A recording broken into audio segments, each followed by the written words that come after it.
All glory be to God on high, and to the earth be peace. God will henceforth from heaven to earth begin and never cease. Begin and never cease.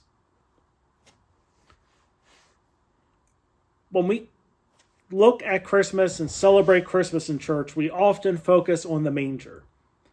We see the nativity scene, we sing Silent Night by candlelight in the church, and we think about the child in the manger with Mary and Joseph watching over him. We think of the special guests that stopped by at various points, and we focus on what happened that night.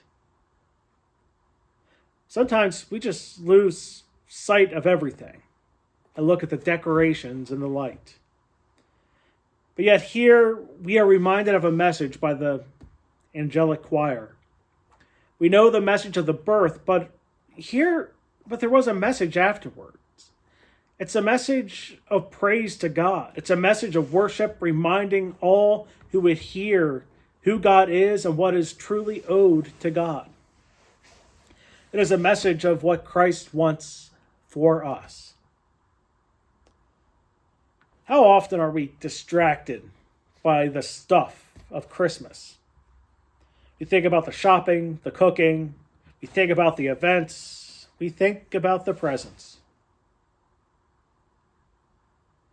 And as years go by, we may think that what we are missing from previous years and hoping that they return in the future.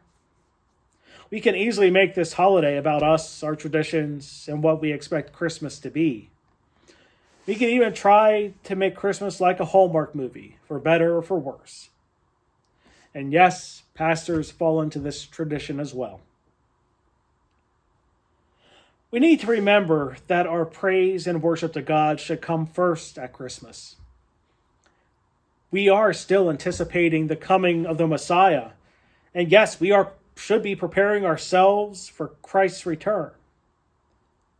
When that time comes, we should be ready to praise Christ and to worship him, not just with food or presents or anything else we could bring him. The praise and worship must come first. So as we prepare for Christmas in 2 days, remember that we should do so with a song in our hearts and lips, and it is a song of praise.